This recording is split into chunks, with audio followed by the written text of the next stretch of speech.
ఇటీవల spam కాల్స్తో cyber నేరగాళ్లు ఎక్కువగా మోసాలకు పాల్పడుతున్నారు. సైబర్ నేరాలు విపరీతంగా పెరిగిపోతున్న క్రమంలో స్పామ్ కాల్స్కు చెక్ పెట్టేందుకు కేంద్ర ప్రభుత్వం అనేక ప్రయత్నాలు చేస్తోంది. ఇప్పటికే వీటికి చెక్ పెట్టేందుకు ట్రాయ్ అనేక చర్యలు తీసుకుంది.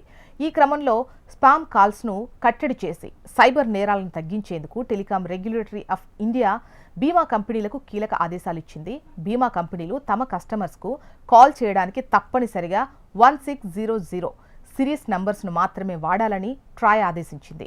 వచ్చే ఏడాది ఫిబ్రవరి 15 నుంచి ఈ ఆదేశాలు అమల్లోకి వస్తాయని తెలిపింది. వినియోగదారులు సురక్షితంగా ఉండటానికి, అవాంఛిత కాల్స్ను తగ్గించడానికి, ఫోన్ సంబంధిత మోసాలను నివారించడానికి ఇది ఉపయోగపడుతుంది.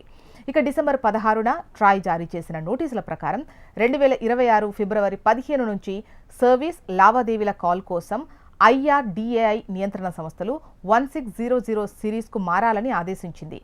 IRDAIతో సంప్రదించిన అనంతరం ఈ గడువును నిర్ణయించారు. గతంలో RBI, సెబీ, PFRDA చే నియంత్రించబడే సంస్థలకు ట్రాయ్ ఇటువంటి ఆదేశాలు జారీ చేసింది.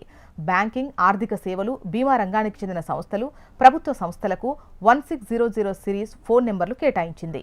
వినియోగదారులు సర్వీస్ కాల్స్, వ్యాపార కాల్స్ను సులభంగా గుర్తించడానికి ఇది ఉపయోగపడుతుందని ట్రాయ్ స్పష్టం చేసింది. లావాదేవీల కోసం ఇప్పటికీ 10 అంకెల ఫోన్ నెంబర్లను వాడుతున్న సంస్థలు 1600 సిరీస్ నెంబర్స్కు మారేలా సమయం ఇచ్చింది. భారత్లో సైబర్ నేరాలు ఇటీవల భారీగా పెరుగుతున్నాయి.